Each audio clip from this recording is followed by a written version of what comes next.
This is a Citroen... No, it's a DS7, a luxury crossover with which the French teach peasants around the world about savoir-faire from Paris.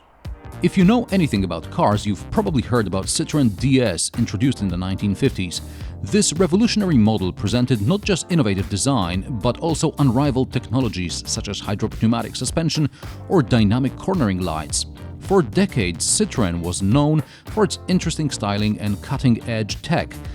Until the 1980s arrived and things went downhill from there. For 30-plus years, the only two interesting cars Citroen made were XM and C6 limousines, which were just too expensive compared to egalitarian shopping carts which dominated the French company's model lineup. It's as if Volkswagen would start making four-door coupes. Who would buy the... Oh, wait.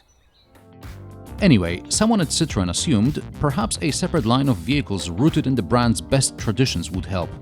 This is how Citroen DS3, DS4 and DS5 were conceived. Their styling was very much different from the rest of the models, but technologically they brought little new to the table.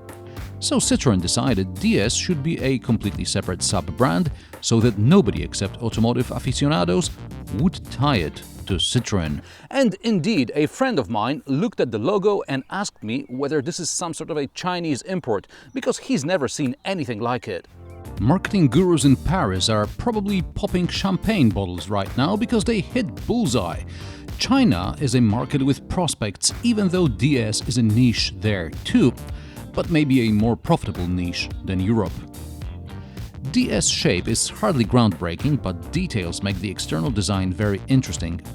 Rhombus or diamond motif appears all over the place, including the headlights. It also appears on the inside, especially on two large displays. At first you may be overwhelmed. For example, where is the start button? Sacre bleu! It's here, under this elegant-looking analog clock. Now, in case you don't know, analog clocks are a premium car thing, apparently. This one may bear the French BRM chronograph watchmaker logo, but it feels cheap to touch, and since it makes this fancy dance when opening, I guarantee everyone will be touching it the first time they see it. Upholstery is stitched using a perle stitch, another French haute couture connection. You can see it on the dash as well as on the doors front and rear. I worry this is something your kids may destroy pretty quickly, unless DS7 kids are well behaved, speak only when spoken to, and keep hands on their knees.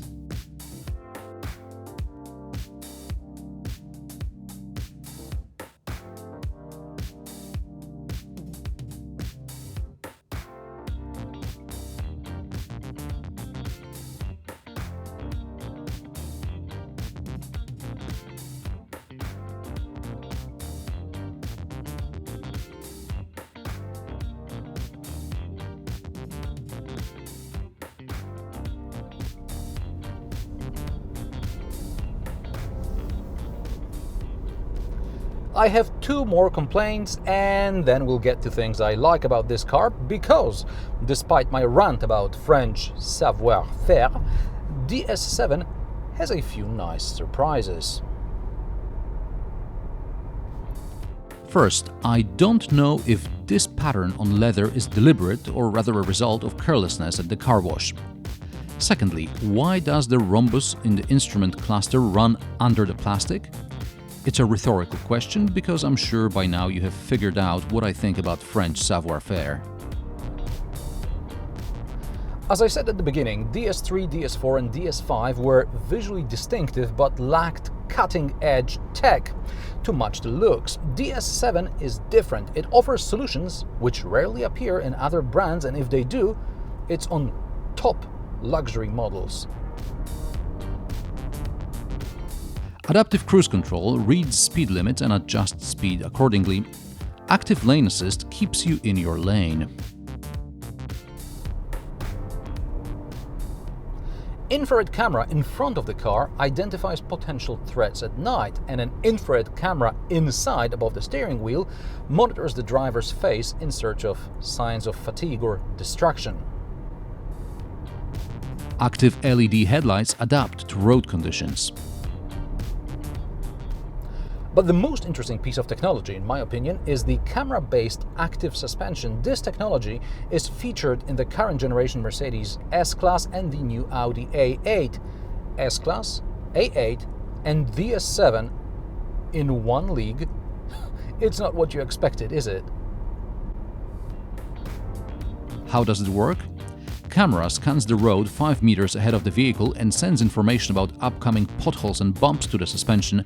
The suspension gets ready to ride over the obstacle rather than react to it as the wheel hits it. As a result, DS7 glides over bumps as if they weren't there. You can also feel when the system stops working. For example, if you're making a 90 degrees turn on an uneven surface, the camera may not have time to see the imperfections on the new road, and you feel the whole car shake unexpectedly because you were comfortable the whole time. This also shows how well DS Active Scan Suspension isolates us from harshness of the road. DS7 is also very well sound insulated, which you feel on long journeys as well as around town. A few times I had a bus pass me by and I only heard a distant whiz. This is impressive. Also, the whole DS7 driving experience is impressive. As in most cars these days, you can choose between eco, normal, comfort and sport modes. The car always starts in normal, like a BMW. Audi remembers the last selected mode. Starting in normal mode would not be a problem if it was clearly marked, like for example with a different virtual cockpit layout. But the only sign that you're in a different mode is a small writing down there which says eco, comfort or sport. It doesn't say normal. As far as I'm concerned, this car could operate only in a normal and sport mode. In sport mode, the suspension gets stiffer, the steering also becomes heavier, and do you hear the noise? It's fake, but it's fun. And I guess the whole driving experience becomes much more fun than you would expect from this sort of a car. Oh yes. Whoa! Better slow down. Back to comfort. Watch out during heavy braking as DS7 nosedives. This can be quite scary for the driver and the passengers who are wafting along comfortably. During this test, my DS7 with a 2-liter 180 horsepower diesel used between 7.5 and 8.5 liters of diesel per 100 kilometers, depending on the speed. By the way, in normal, comfort and eco modes, reaction to the gas pedal is so slow you have to take it into account when leaving junctions. Stop and start system doesn't help. Its settings seem to be buried somewhere deep inside the touchscreen infotainment system menu.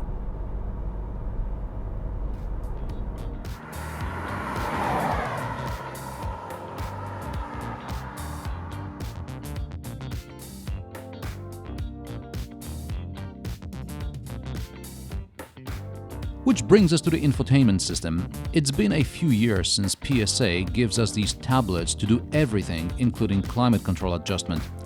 This time there are shortcut touch buttons at the bottom of the screen, but changing temperature still requires 2 clicks instead of 1. Unless you're sitting in the back. We'll get to that in a minute.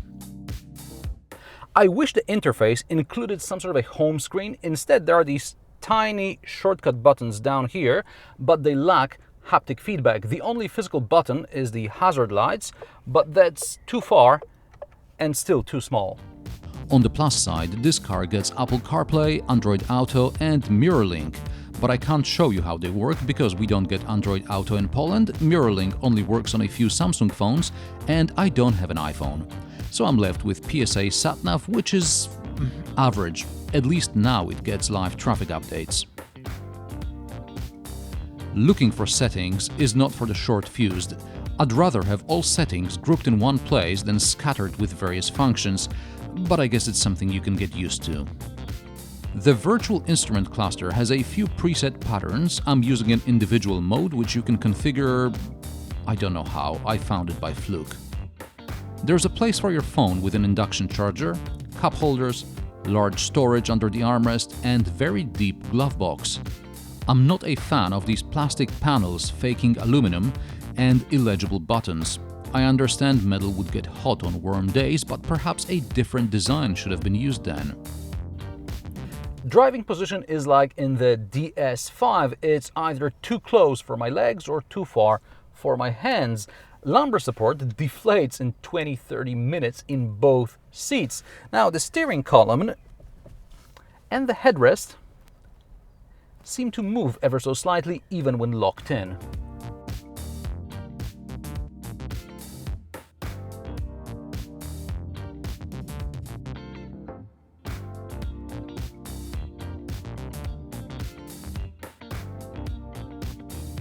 Doors cover the sills so you won't get your trousers dirty before a premiere at the opera.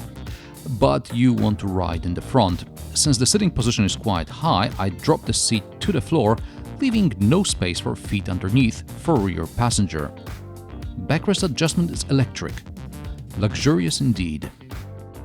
This test example only gets dual climate control in the front, but someone decided that the rear passenger should be able to change the temperature as well. So from here, I can adjust the temperature for the entire car, not just for this zone. And to do so, I have sort of touch buttons, but they are top level buttons, and I don't have to click through multi-stage menu.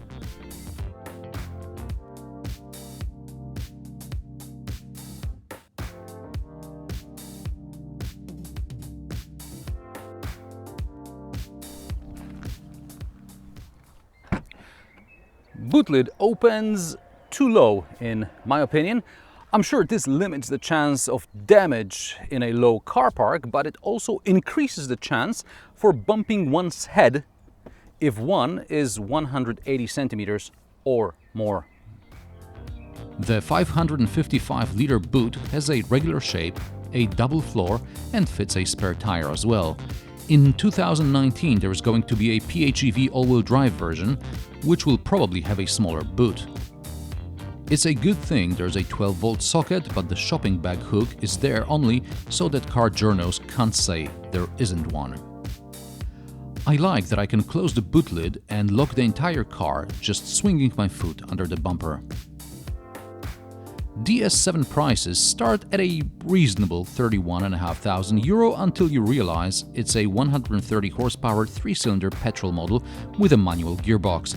A mid-spec car with a more powerful petrol or diesel engine with an automatic gearbox will set you back at least $40,000, and this test car is spec'd close to 60 grand, and it can get more expensive. DS7 is larger and more expensive than Volkswagen Tiguan, but smaller and cheaper than Volvo XC60. I used similar engine versions for comparison, but both competitors came with all-wheel drive, which DS7 will get in 2019. Of course, Volvo and Volkswagen can get even more driver aids and better infotainment. DS7 is not a cheap car, but taking into account tech, design and exceptional comfort, I think it's an interesting proposition. I find a few things somewhat annoying, but not deal-breaking. And I can't wait to see the PHEV. And how do you like DS7 and the DS sub-brand in general? Let me know in the comment section below. Subscribe if you haven't, share this with your friends who are looking for a new car, and hit that bell icon to get notifications every time I post a new video. If you like what I do, consider helping me on Patreon or PayPal, links in the description below. Thanks for watching, and I will see you in the next one.